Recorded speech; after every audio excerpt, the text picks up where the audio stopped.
Buenas, les damos la bienvenida a todos nuevamente y les agradecemos a todos por conectarse. Damos comienzo al segundo ciclo webinar en conservación de fauna silvestre, recordando que son 3 charlas en total transmitidas a través de este canal de YouTube. Yo me presento, para los que no estuvieron en la charla anterior, soy Tamara Suárez, vicepresidenta del Grupo Fauna Tamandua, y pertenezco al Grupo Fauna Tamandua, que es un grupo de estudiantes de medicina veterinaria de la Universidad Nacional de Villa María, Córdoba, Argentina. Dentro de nuestros objetivos está formando la medicina de fauna silvestre y o animales de compañía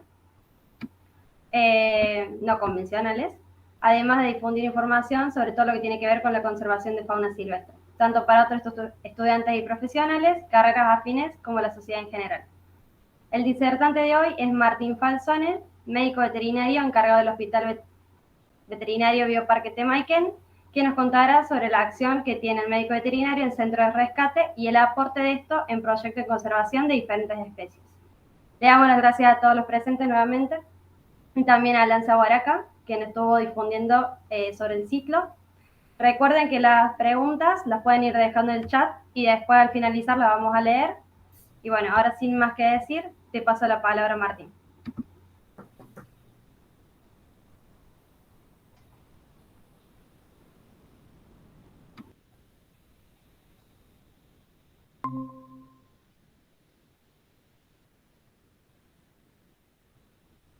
Bueno, buenas tardes. Muchísimas gracias al Grupo Fauna Tamandúa por haberme convocado para esta charla. Y la idea es compartir con ustedes a lo mejor un poco de la experiencia, cómo es la acción de un veterinario en un centro de rescate, ¿no? Y un poco por qué me interesaba hablar de esto era porque fundamentalmente a lo mejor la idea que tiene comúnmente la gente de un centro de rescate es un lugar donde se llevan animales, se atienden y se liberan. Y un centro de rescate tiene una capacidad potencial infinita de generar información, de generar trabajos, de generar medicina. Entonces creo que mi intención en este momento era como abrir un poco más ese panorama, ¿no? Y después contarles un poquitito cómo sería el trabajo médico, por lo menos también en 3 pequeños proyectos, del veterinario en proyectos de conservación. Disculpa, Martín. Sí. ¿Puedes poner ocultar en el cartelito? Sí, por supuesto. Gracias. Rápidamente yo quería compartir un concepto con ustedes, que es el de una salud, ¿sí? Que es el que se habla últimamente y es el que tenemos que tener en cuenta.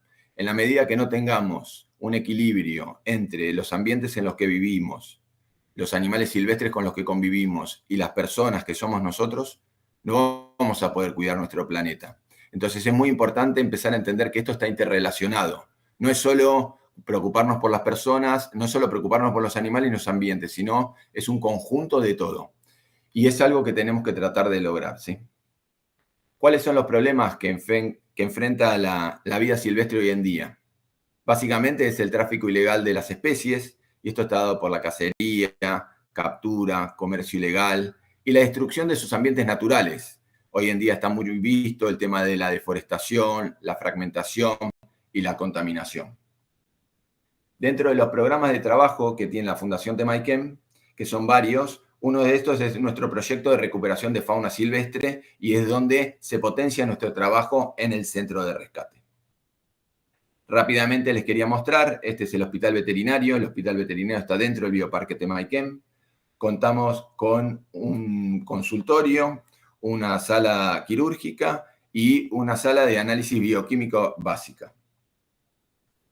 A 1 kilómetro del bioparque tenemos el centro de recuperación de especies, donde una vez que el animal ha ingresado a través del centro de rescate y ha hecho todos los análisis adecuados o ha hecho los tratamientos que corresponden de acuerdo a la problemática que tenga, pasa a este centro donde se termina de hacer una rehabilitación, tanto psíquica como física. Y si el animal está en condiciones, se empieza a trabajar para su rehabilitación en el medio natural. Este es nuestro ámbito de trabajo diario en el hospital. Como verán, las especies son muy variadas, ¿sí? Y muy amplio, y donde uno tiene que empezar a aplicar la medicina, que es la que ustedes aprenden en la facultad, aplicándola a las distintas especies. También tenemos otro ámbito de trabajo que es al aire libre, por decir, donde participamos de rescates de animales, de traslocaciones de animales, participamos en proyectos de investigación, siempre aportando desde el punto de vista de la parte veterinaria, y también asistimos a otras instituciones. ¿Cuáles son las diferentes acciones que tiene un veterinario en un centro de rescate? La verdad que para mí son muchísimas, por eso les digo, pueden participar en la clínica, pueden aportar en el conocimiento, pueden sumar a la investigación y pueden aportar a la enseñanza y a la educación. Con respecto a la atención clínica, van a tener que trabajar con diferentes especies. La clínica básica es la que ustedes van a aprender en la facultad y van a tener que irla como extrapolando de acuerdo a cada especie con la que trabajen, ya que cada una de estas especies tiene distintas particularidades. También en un centro de rescate van a atender animales en crianza, tanto mamíferos como aves. Capaz que ustedes lo saben, pero hay que saber diferenciar que las aves, en lo que es toda la crianza, se divide en dos ramas, ¿no? Las que son nidícolas y los que son nidífugos.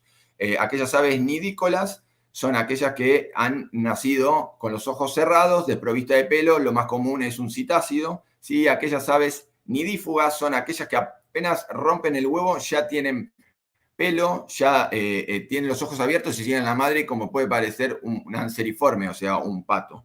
¿Sí? Lo mismo le va a tocar con los mamíferos, o sea, le va a tocar a lo mejor tener que realizar la crianza de cada uno de estos animales juveniles, y lo que hay que entender es, todos van a necesitar un sustituto lácteo, pero la forma en que ustedes lo van a tener que criar y las características de ese sustituto lácteo va a depender muchísimo de la especie, ¿sí? En lo que tiene que ver el aporte de materia grasa fundamentalmente, de acuerdo a qué tipo de especie es, va a variar. Entonces, esta es otra de las cosas también que van a tener que tener en mente cuando trabajen en un centro de rescate. Y después viene también la atención clínica. Les va a tocar atender animales con lesiones, animales enfermos, animales con heridas, animales desnutridos, animales con fracturas o animales que producto del medio ambiente han tenido alguna problemática. La imagen, o siempre yo digo, la postal ideal es esta, ¿no? Es un animal que ha sido decomisado porque estaba en cautiverio, ¿sí? Es un animal silvestre, es una guaraguazú, viene a nuestro centro de rescate, hacemos toda la atención clínica, lo rehabilitamos y luego lo liberamos. Tenemos que tener en cuenta que todo esto es un proceso largo y en un alto porcentaje a veces uno no puede alcanzar a cumplir todo el proceso. ¿Sí? Por eso es muy importante ir evaluando cada una de las etapas, porque cuando nosotros liberamos un animal al medio natural, tiene que estar en condiciones tanto psíquicas como físicas de poder desenvolverse, porque si no, estamos liberando un animal que no va a poder desarrollarse en el medio natural, o sea que se va a morir. Entonces, aunque parezca mentira, todo este proceso es bastante largo y se necesita de bastante gente. En algunos lugares, en otros lo tendrá que hacer una misma persona, todo depende de la infraestructura y del lugar en el que están. Pero es importante tener en cuenta que si nosotros no vamos llevando adelante estos pasos, nosotros somos lo que podemos hacer que este proceso falle. Con respecto a lo que yo le decía, generar información, nosotros a partir de todos los animales que entran en nuestro centro de rescate, podemos ver que nuestro canal de ingreso, el mayor porcentaje está dado por la incautación de animales de los organismos gubernamentales, ¿sí? Estos se incautan en el tráfico ilegal y vienen a nuestro establecimiento. Y si empezamos a ver, hay un alto porcentaje que tiene que ver con la recepción de particulares. ¿Qué nos dice esto? Fundamentalmente, primero, que nosotros tenemos que estar preparados para hacer rápidamente lo que se llama triage, porque cuando vienen los animales de incautación, generalmente vienen grandes volúmenes de animales, todos hacinados, mezclada fauna autóctona con fauna exótica, y entonces uno tiene que empezar a trabajar cómo va segmentando y dando prioridad a las distintas especies, cuáles están en peligro, cuáles no. Y si ustedes ven, esto yo le estoy hablando, ¿no?, de nuestro ámbito, nuestro radio de acción, pero si ustedes ven, la recepción de particulares tiene un 35% de ingreso de animales a nuestro centro de rescate. ¿Qué me está diciendo esto? Me está diciendo que el área de distribución nuestra, lo que es el urbanismo está avanzando sobre la naturaleza y lo que está implicando es que la gente empiece a tener más contacto con los animales silvestres y entonces al tener ese contacto empieza a haber esta relación. Entonces hay gente que encuentra animales en su casa que los que viven en Buenos Aires no lo van a encontrar. Gente que empieza a cuidar animales que están lastimados o lo que fuera. Entonces, esto ya me empieza a dar un panorama de que por el área de distribución nuestra hay mucho contacto de los particulares con la naturaleza autóctona. Y eso está dado por el crecimiento demográfico y el crecimiento urbanístico. Otra de las cosas que me puede generar información es, si ustedes lo ven, esto es del periodo 2019-2020, pero dentro de todos los animales que han ingresado durante ese tiempo a nuestro centro de rescate, el 91% son aves. ¿Eso que me va a dar la pauta? De que yo me tengo que preparar para, o sea, la mayor cantidad de animales que van a venir son aves. Entonces yo me tengo que ir preparando para esa especie, tanto del punto de vista clínico, del punto de vista de alimentación, del punto de vista de infraestructura, ¿sí? Y si lo comparamos con el año 2020-2021, ustedes vean que la torta se mantiene prácticamente igual. Han aumentado los mamíferos, pero nuestro gran porcentaje de ingreso son aves. Ahora, si nosotros hablamos de qué orden de aves nos ingresa fundamentalmente, lo que vemos es que hay un alto porcentaje de paseriformes.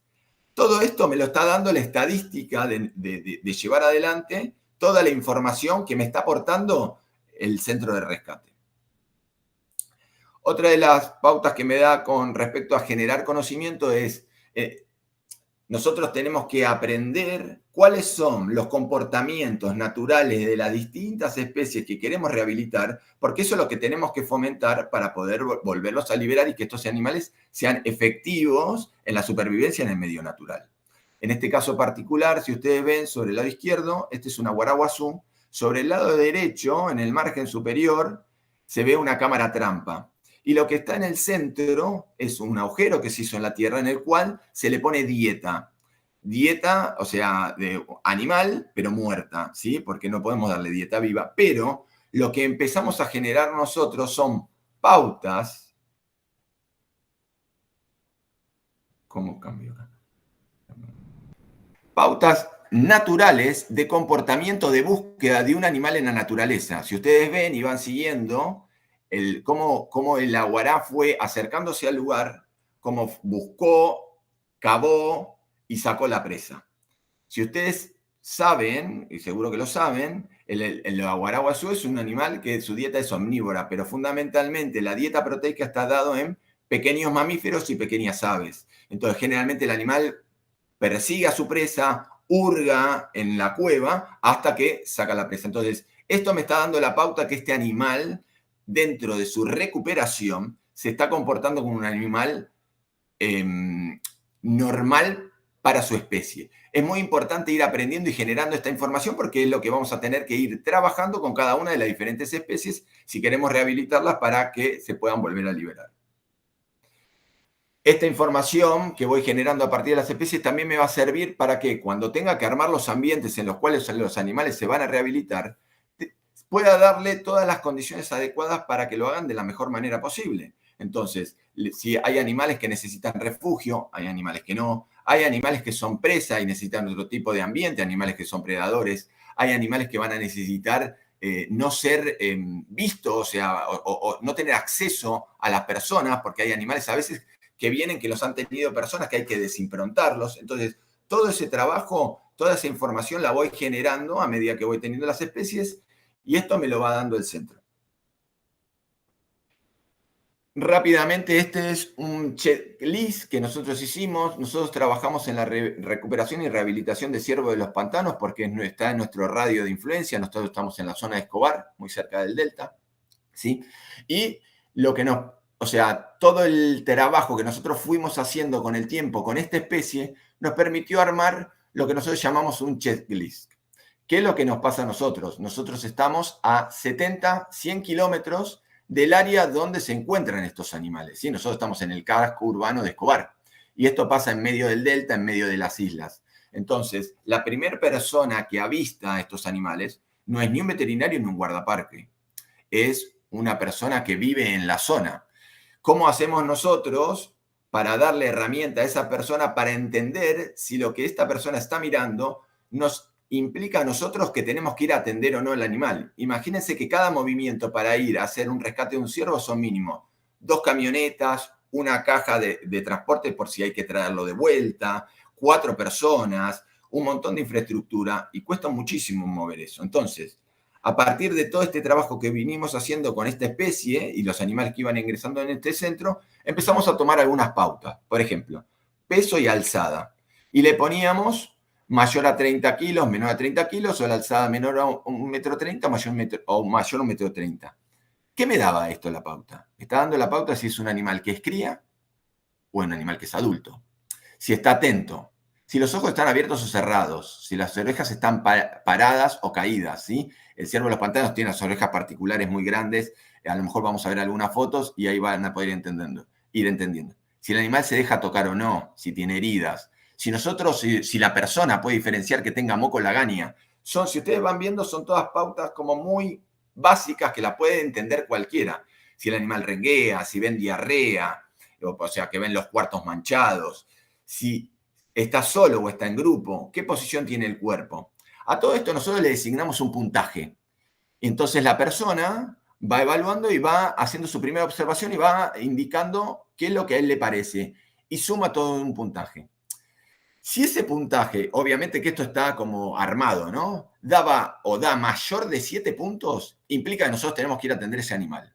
Ahora, si ese puntaje da menor de 7 puntos, implica que ese animal va a tener que seguir siendo observado y nosotros no nos vamos a acercar a ese animal, o sea, a la zona. Entonces vamos a ir, nos sirve a nosotros como para hacer efectivo que cuando lo vayamos a atender, el animal pueda presentar una problemática. También el centro de rescate nos va a aportar muchísima información para la investigación, tanto el estudio de enfermedades parasitarias, enfermedades infecciosas, ¿sí?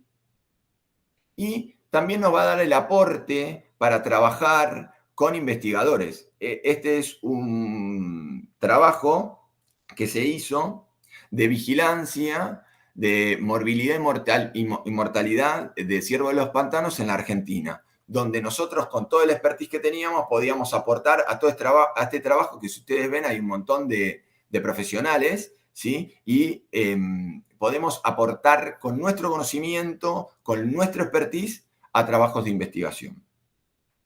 Este es otro trabajo de investigación en el cual nosotros hicimos un aporte a la revista Edentata, que es una revista que trata sobre una especie en particular. La problemática que nos surgió es que la Dirección de Fauna nos pedía que teníamos que asistirlos a ellos en la contención química de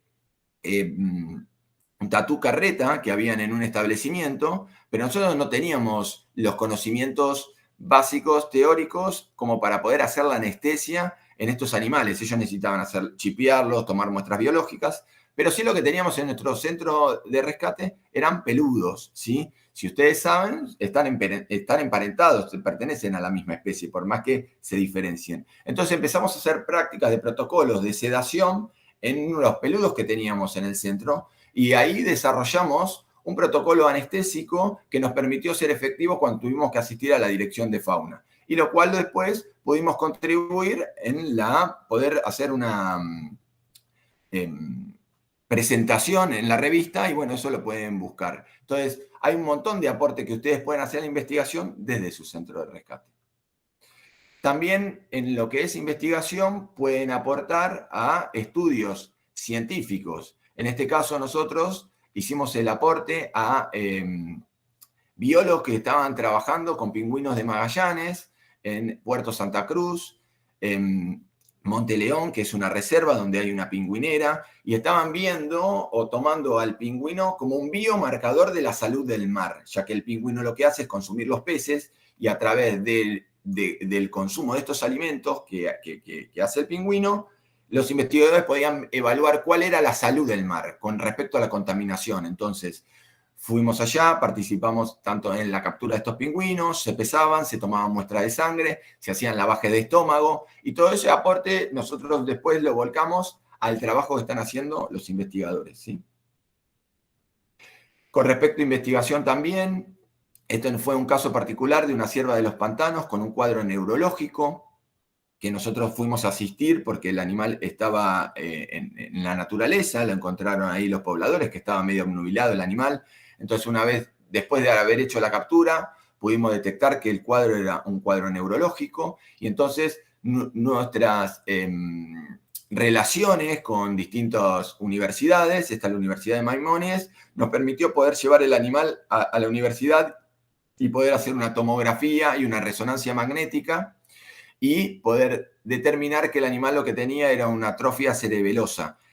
Todo esto nos sirve muchísimo, porque esto aporta muchísimo. Es la primera vez que se hizo en Argentina una tomografía y una resonancia magnética en un ciervo de los pantanos. Entonces, hay muchísimas cosas que ustedes pueden ir generando a través de el centro de rescate. Otra de las cosas que también es muy importante y aporta mucho a la investigación es el tema de las necropsias, ¿sí? Y las necropsias a campo. Para mí las necropsias a campo son como una herramienta que nos permite determinar tanto cuáles son las patologías que estaban teniendo los animales en el momento, como poder evaluar la salud del medio ambiente, ya que hay muchas patologías que generan que estos animales se mueran y están relacionados más que en el animal, en el medio ambiente. Y esto sirve mucho al aporte también, ya les digo, para saber cómo está la salud de este medio ambiente y aportar a esto que hablábamos, ¿no? De una salud, que era el primer concepto que hablamos al principio. Dar respuesta a la sociedad. El centro de rescate es muy importante en este aspecto. Como yo le decía que la urbanización está creciendo cada vez más sobre los espacios naturales, la gente toma contacto con los animales y a veces no sabe qué hacer, ¿sí? Entonces, esta posibilidad de poder captar estos animales, de poder atenderlos, nos sirve muchísimo también para hacer educación en la gente, para poder explicarle a la gente qué animal está trayendo, cuáles son las patologías que tiene, por qué el animal lo ideal es que esté en la naturaleza y uno disfrute del animal, que la persona no tiene que estar encima o tocando o sacando animales de la naturaleza, ¿sí? Entonces, este contacto con la sociedad y esta respuesta que damos es muy importante. Y una parte fundamental para mí, más allá de la parte médica, más allá de la parte de investigación, más allá de la parte de generar conocimiento, es la de educar, ¿sí? Yo acá traje 2 fotos de 2 animales que, por lo menos en mi experiencia, no sé por qué, pero siempre tienen muy mala prensa, ¿sí? Y son animales que por esta mala prensa sufren un montón de problemas. Acá tenemos a nuestra izquierda una comadreja. La comadreja generalmente la gente la mata, no sé si porque las características que tiene el animal, que a lo mejor es más parecido a una rata, que es de hábitos crepusculares, que tiene todo un andar muy particular, generalmente no es bien recibida. Y la mayoría de la gente o los perros la matan, ¿sí? Entonces hay que educar muchísimo a la gente y explicarles que es un animal, que es un marsupial, que es parte de nuestro medio natural y nos ayuda un montón a controlar y hacer un control biológico de plagas, ¿sí? Generalmente lo que nos pasa a nosotros es que las personas matan a la comadreja y como son marsupiales, después ven que tienen crías. Entonces, obviamente que las crías le dan lástima y vienen con las crías al centro de rescate. Entonces, es muy importante tratar de entender que el animal hay que respetarlo, y más el animal en el medio natural y el animal silvestre, porque cumple un rol. Lo mismo nos pasa con la culebra marrón, que generalmente estos animales, como todos reptiles, durante el invierno están dentro de huecos de árboles o bajo de las ramas o maderas o bajo la tierra. Y generalmente cuando viene la primavera y verano, que uno empieza a trabajar todo eso, estos animales empiezan a salir y entonces lo primero que dice la gente es una víbora y la mata. Y tenemos que tener en cuenta que no tiene ponzoña, que es una culebra y que nos ayuda un montón al control biológico de un montón de plagas. Si nosotros entendiésemos lo importante que son esos animales, yo creo que cada uno querría tener uno de estos en su casa en vez de matarlo. Y esta es la foto que para mí cierra un poco el trabajo de un centro de rescate, ¿no? Que es hacer participar a las nuevas generaciones de lo que implica el cuidado del medio ambiente, de lo que implica el cuidado de la naturaleza, de hacerlos participar y enseñarles de por qué hay que cuidar los animales, de por qué hay que cuidar las plantas, de por qué hay que cuidar el ambiente en el que vivimos, ¿no? En la medida de que esto se pueda entender, es como esto va a cambiar, porque ya le digo, o sea, Los que cambian esto son las nuevas generaciones, son muchísimos de ustedes que están escuchando esta charla, porque la gente que es grande, la gente que ya está formada, cambiar paradigmas y cambiar conceptos a veces es muy difícil. Bueno, el Centro de Rescate también les va a permitir, como yo les decía, relacionarse con otras instituciones, investigadores, universidades, direcciones de fauna, policía ambiental, policía federal, guardafaunas. Y lo más interesante es empezar a trabajar en red con distintas ONG y con distintos centros de rescate y con distintas instituciones, ya que el expertise a veces no está en un solo centro de rescate, sino hay que saber cuál es el expertise que tiene cada uno y poder trabajar en red con los demás participantes de esta red. Un ejemplo que yo siempre doy es, nosotros por el área de distribución hay zonas del año que recibimos lobos marinos, crías, que se pierden, o que el tema de las inundaciones, o el tema de las lluvias, o la subida del Río de la Plata, entran y se pierden y entran hacia dentro del delta. Entonces nosotros los acudimos, hacemos una primera rehabilitación, los estabilizamos y después los derivamos a Mundo Marino, que son ellos que tienen el expertise para poderlos seguir, poderlos terminar de rehabilitar y poderlos liberar nuevamente, si están en condiciones, a su medio natural. También van a participar, como hablaba antes, de decomiso, y acá uno tiene que estar preparado para poder saber armar lo que se llaman triage.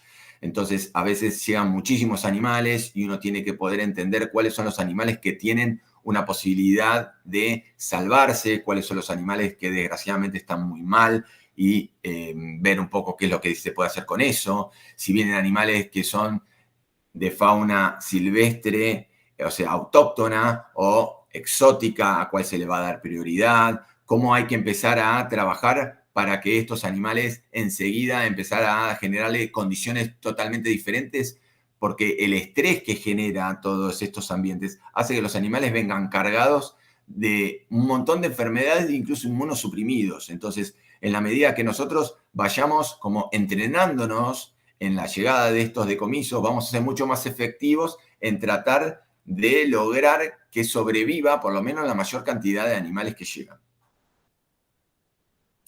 Y compartiendo un poco cuál es la acción del veterinario en los proyectos, yo quería traerles rápidamente 3 proyectos en los cuales un poco les quería contar cómo participa un veterinario, ¿sí? En el proyecto de Cardenal Amarillo, fundamentalmente lo que se está trabajando es en la recuperación de cardenales amarillos decomisados, ¿sí? Estos animales llegan principalmente por incautación, muy pocos son por donación de gente que los tiene, ¿sí? Hay toda una cultura popular del cardenal amarillo por sus colores, por su canto, entonces hay un tráfico ilegal importante, eso está haciendo que los animales estén desapareciendo de su área de distribución. Entonces, una vez que ingresan a nuestro centro de rescate, se hace un chequeo clínico, se hace una reevaluación del animal, se hace una rehabilitación y si el animal está en condiciones, se libera y se monitorea en el medio natural. Ahora, lo que es muy importante es, además de todo esto, es generar una campaña de educación y de concientización sobre el tráfico ilegal, ya que si nosotros no podemos armar esta parte de educación, todo lo que estamos haciendo no sirve, porque nosotros lo que tenemos que hacer y lograr es que estos animales no sean incautos, o sea, que no sean llevados al tráfico ilegal, o sea, que no sean comercializados, ¿sí? Entonces, que sean respetados en la naturaleza. Entonces, es muy importante que nosotros podamos enseñar y dar a conocer todo esto que se hace, que es más importante que lo que se hace, ¿sí? Entonces, cuando llegan estos animalitos a nuestro centro, ¿sí? Una vez que llegan, se hace un chequeo clínico bajo anestesia, se toman los parámetros vitales, se ve el score, se coloca una identificación, se toman placas radiográficas, ¿sí? Se toman muestras de sangre, se hace un análisis del animal, en este del centro se pueden ver que este animal está obeso, ¿sí? O en el de la derecha se puede ver que tiene una lesión en uno de sus dedos, Entonces eso se hace en los tratamientos necesarios de acuerdo a la problemática que tenga. Se pesa, se toman muestras genéticas, ¿sí?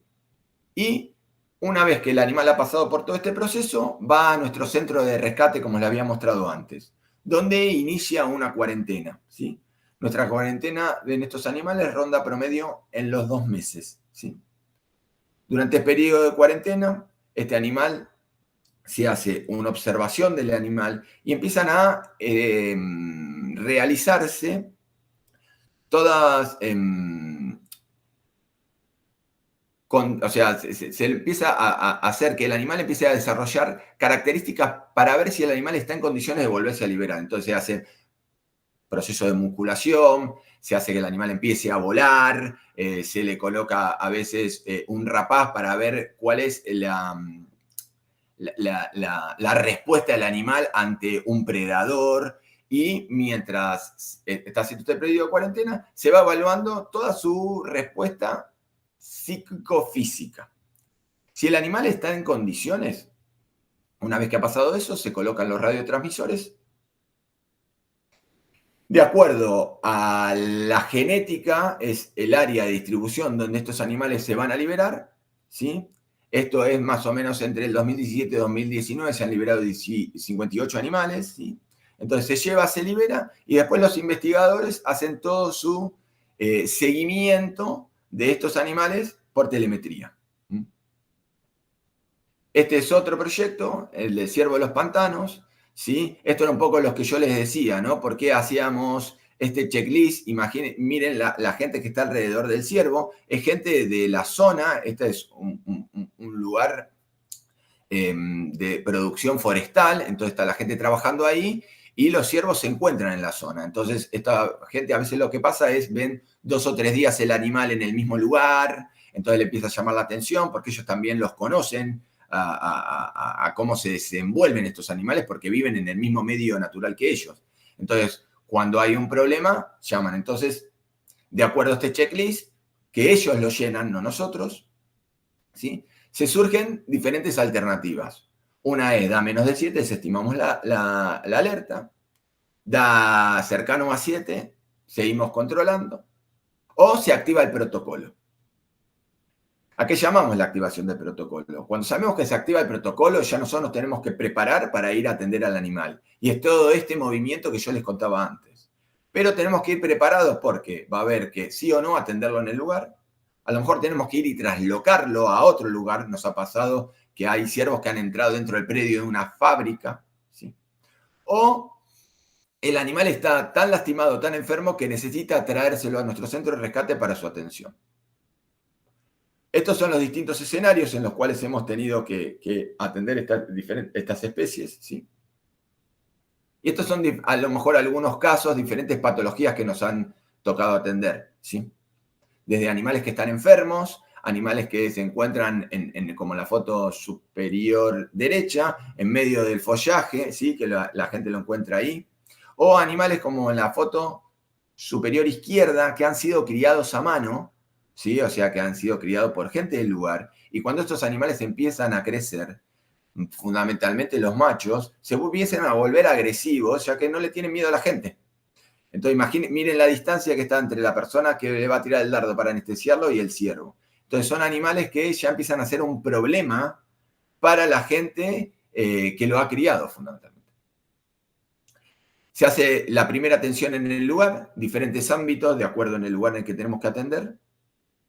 Y a partir de ahí se toda la rehabilitación necesaria, ¿sí? Se estabiliza el animal y de ahí salen 2 caminos. O se vuelve a liberar o se traslada para recuperarse en nuestro centro de rescate. Una vez que llega al hospital veterinario, se hace la atención en el hospital veterinario. Bajo anestesia, se hace una revisación clínica, ¿sí? Se toman parámetros sanguíneos, se determina la edad del animal, se hace la extracción de ectoparásitos en el caso que tenga.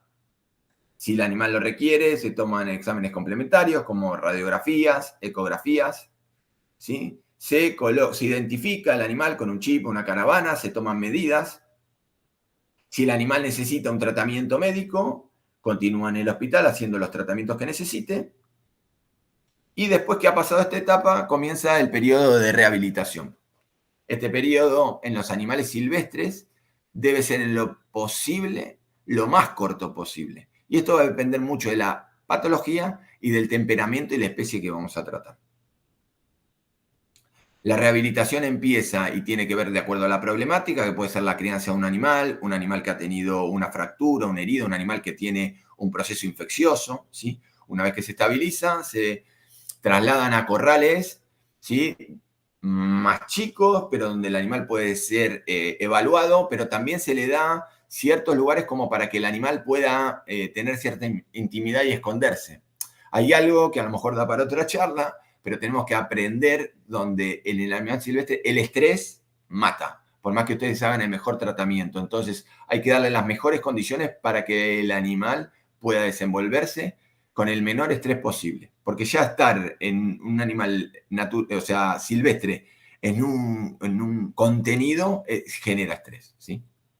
Una vez que ha pasado esa primera etapa, se llevan a recintos más grandes. Esto ahí ya los trasladamos a nuestro centro de rescate.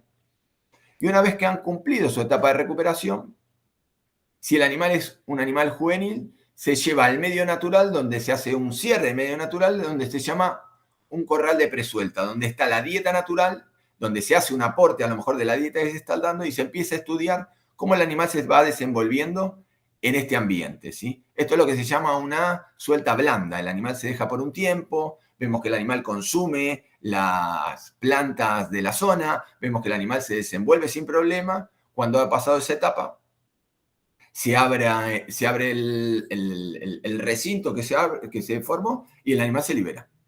Generalmente, cuando uno trabaja con animales adultos, lo que hace es lo que se llama una suelta dura. ¿Sí? Directamente el animal, una vez que se rehabilitó, lo más rápido posible, se lleva y se libera, porque este animal ya conoce la planta del lugar, ya conoce el ambiente. Lo que necesita es volver rápidamente y sufrir el menor estrés posible. Este es el caso de un ciervo de los pantanos que nos llamaron porque lo veían echado. Vemos en nuestro checklist, el checklist dice que hay que ir a atenderlo. Cuando lo vamos a atender, después de hacer la contención química, obviamente que este animal lo tuvimos que anestesiar, encontramos, ahí se ve en la foto izquierda, ¿sí? Que tenía una bichera que había comido todo su pabellón auricular, ¿sí? El animal estaba con un cuadro febril, estaba consumido y producto a lo mejor de toda esta cantidad inmensa de gusanos que lo estaban molestando muchísimo, ¿sí?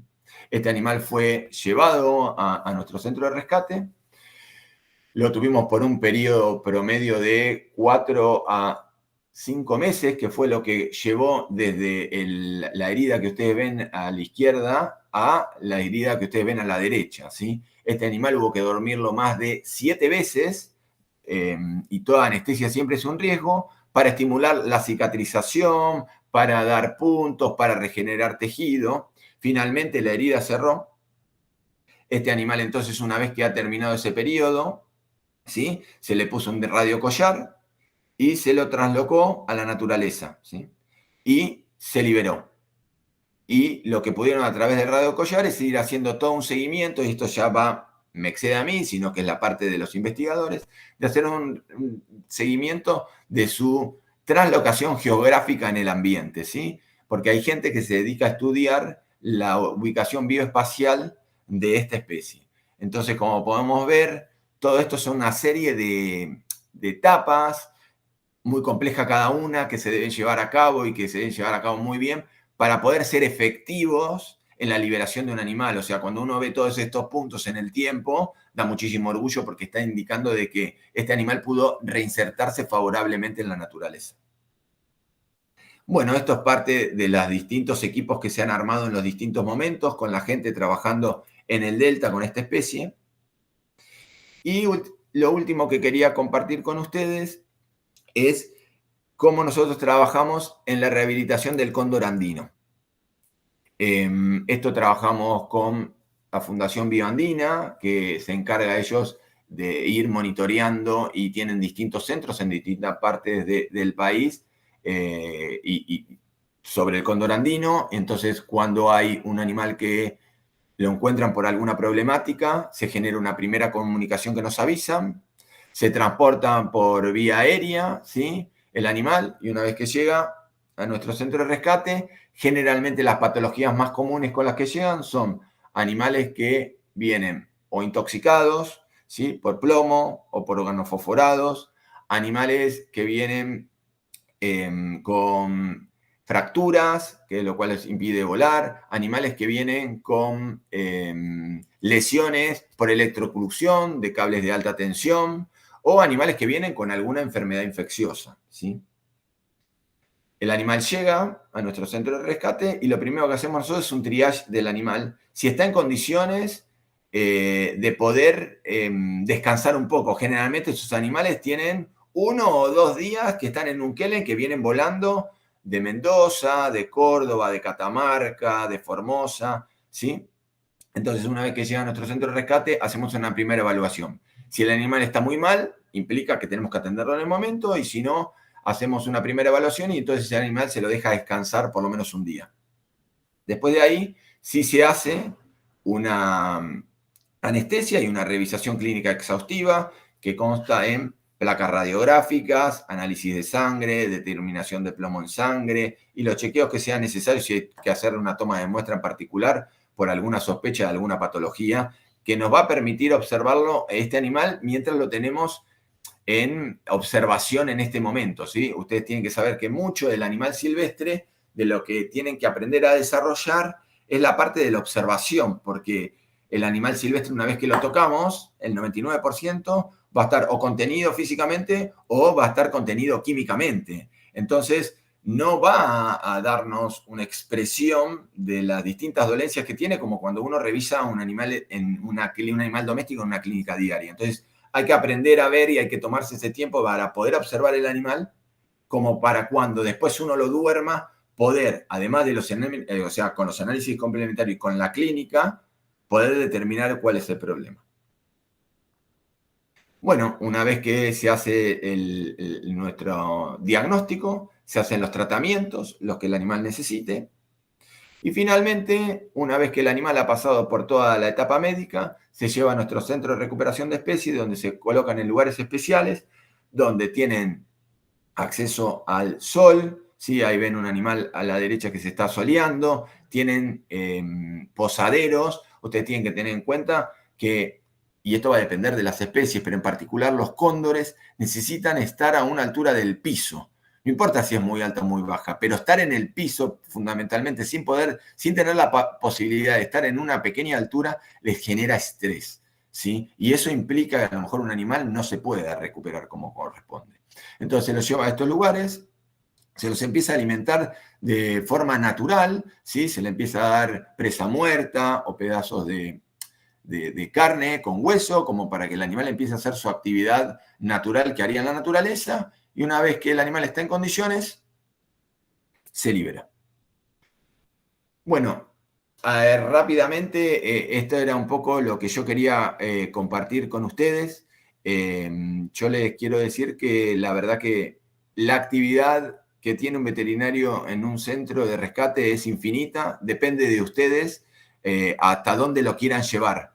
Pueden sacar muchísima información, pueden hacer un montón de trabajo, pueden enseñar un montón, pueden generar información, pueden hacer trabajo de investigación. Todo va a depender de ustedes, no solo es la parte clínica.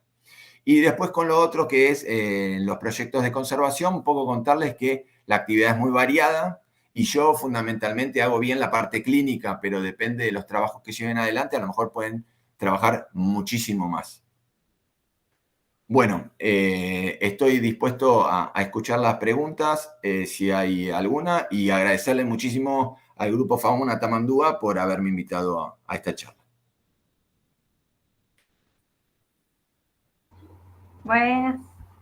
Muy buena la charla, Martín. Muy interesante. Ahí me voy a fijar ahora si hay preguntas en YouTube.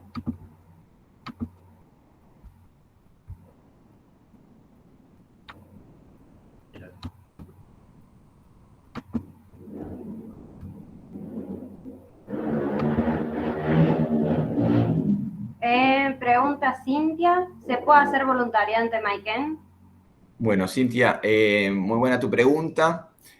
No tenemos un programa de voluntariado de particular, ¿sí? Nosotros estamos empezando a retomar, que lo habíamos suspendido por el tema de la pandemia. Tenemos un régimen de pasantías, pero las pasantías están asociadas a universidades, ¿sí?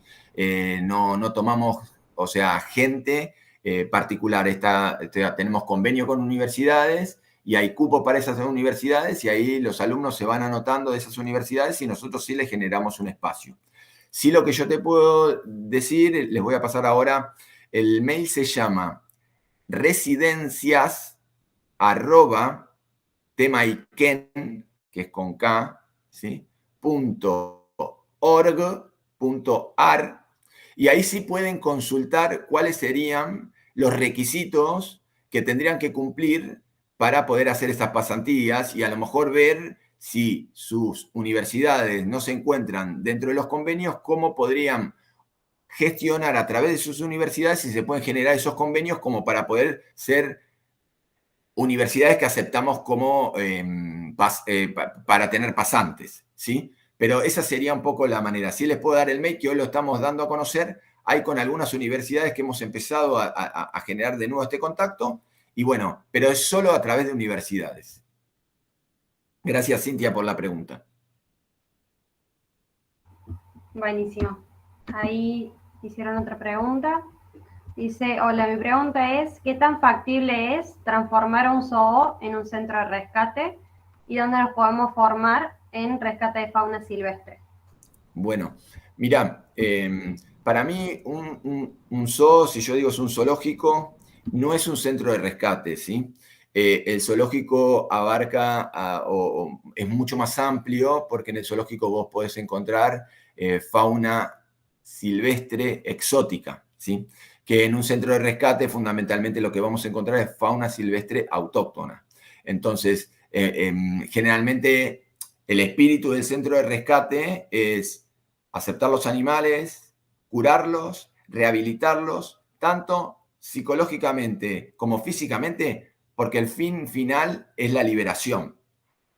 Igual tenemos que tener en cuenta de que generalmente cuando entra un animal a un centro de rescate tiene como tres caminos, ¿no? O sea, la verdad que si yo te tengo que ser sincero, el porcentaje de animales liberados no es muy alto, a veces es bajo porque tenemos que tener, porque lo ideal es que el animal silvestre lo veamos en la naturaleza, no tenga contacto con nosotros. Todo animal que entra a un centro de rescate porque tuvo un problema, todo animal silvestre, ¿sí? Entonces los caminos es, o se rehabilita, o va a suponete, puede ser un centro de rescate, o a un zoológico, se deriva, o hay que eutanasiarlo, ¿entendés? De acuerdo a la problemática que tenga.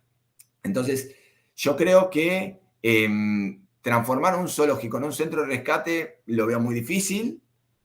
Sí, un centro de rescate, ¿cuál es la finalidad? Y habían dos preguntas. Yo no sé si contesté las dos o me falta. Era si se podía transformar un zoológico en un centro de rescate y la otra era... ¿Dónde se podía formar? Perdón, ¿no? ¿Dónde se pueden formar en rescate de fauna silvestre? Bien. Mirá, con respecto a esa pregunta, la verdad que en Argentina no tenemos un centro de formación de fauna silvestre, ¿sí? Sí hay universidades que están empezando a dar materias sobre fauna silvestre, sí hay grupos de estudiantes, como el grupo Fauna Tamandúa, que se están formando y que pueden generar, porque aunque parezca mentira, lo que está haciendo el grupo Fauna Tamandúa es generar conocimiento sobre estos animales, entender a distintos profesionales y el día de mañana hasta ellos mismos pueden generar charlas. Y después hay maestrías sobre fauna silvestre. Yo no recuerdo bien en dónde, pero no, o sea, no hay una universidad que tenga una especialización específica en fauna silvestre. Un poco se tiene que ir formando uno, poniéndose en contacto con gente que está en el medio. Hay posibilidades de sí hacer esta, como hablábamos con Cintia, pasantías en instituciones que hacen trabajo con fauna silvestre. Hay posibilidades de irse afuera a formarse también. Hay un montón de bibliografía sobre medicina de fauna silvestre. Las posibilidades están. No sé si hay un lugar específico donde vos puedas ir a formarte, ¿sí? Espero haber contestado la pregunta. Sí, se superentendió, Martín. Es tal cual como decís.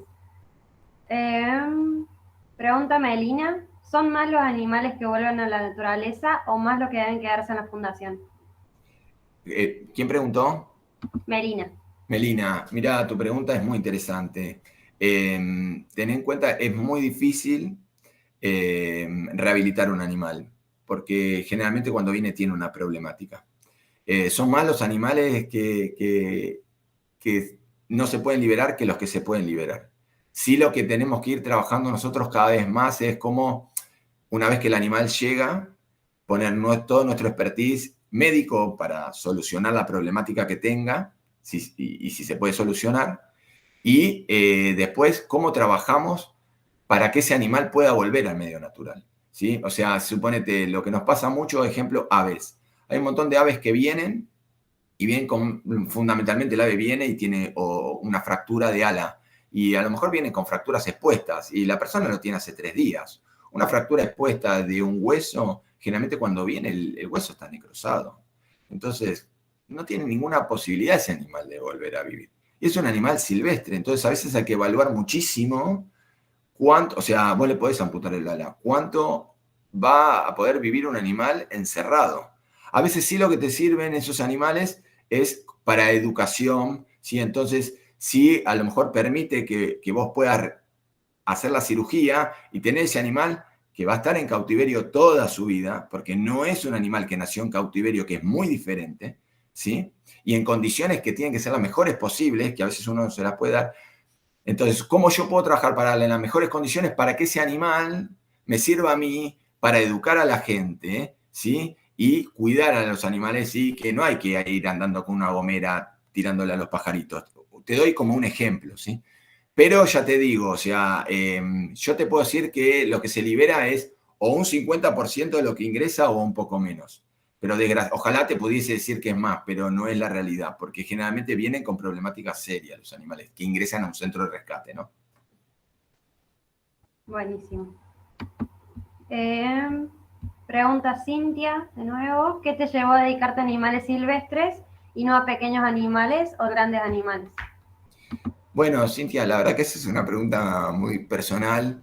Yo, mis primeros 5 años, yo cuando terminé la facultad, que como preguntaban antes, podía ser el papá de algunos de todos ustedes, ¿cómo se llama? No había una especialización ni en animales silvestres. Y recién empezaba a lo mejor la especialización en animales no tradicionales, muy poquito también. Entonces no había un campo para eso. Lo que pasa es que a mí lo que se me puso en la cabeza es, yo no quería llegar a viejo y decir yo siempre quise ser. Entonces yo hice mis primeros 5 años en medicina de animales domésticos, perro y gato, y a partir de ahí empecé a buscar la posibilidad de entrar en este mundo. Hoy por hoy creo que soy un agradecido de haber entrado en este mundo.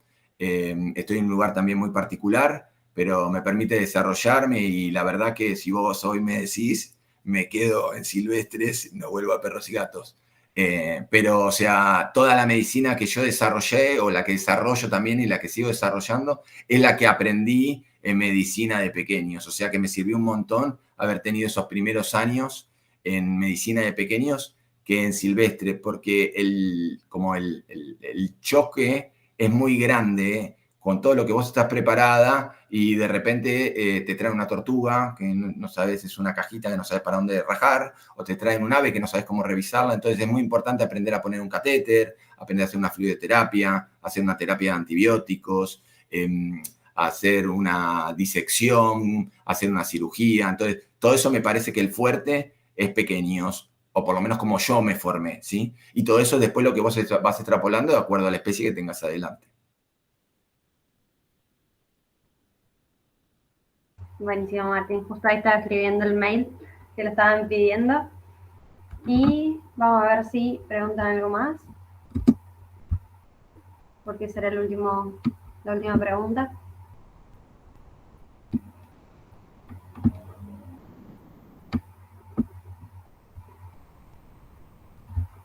¿Alguno tiene alguna otra pregunta? Bueno, cualquier cosa está tu mail en la última diapositiva, así que cualquier cosa se sacan las dudas por Martín o nos mandan a nosotros también, no tenemos ningún problema. Así que bueno, muchísimas gracias Martín por la charla, estuvo más que buena, estuvo súper interesante. Bueno, yo les quiero agradecer a ustedes y también necesitamos muchos más veterinarios en fauna silvestre, así que nada, sé que a lo mejor en Argentina no hay mucho campo, pero si ustedes tienen esa idea, por lo menos yo les digo es transítenla y por lo menos sáquense la duda de si les gusta o no, después verán a qué se van a dedicar. Pero ya les digo, o sea, necesitamos muchos más veterinarios que puedan cuidar la naturaleza, porque en el fondo, si no cuidamos la naturaleza, a nosotros nos quedan muchos menos años de vida a este mundo también. Así que nada, muchísimas gracias a vos, Tamara, al grupo, Gracias. y a Juan Pablo también, que fue el interlocutor entre nosotros. Sí. Así que un gusto haber participado. Gracias, el gusto es nuestro. Hasta luego. Hasta luego, nos vemos.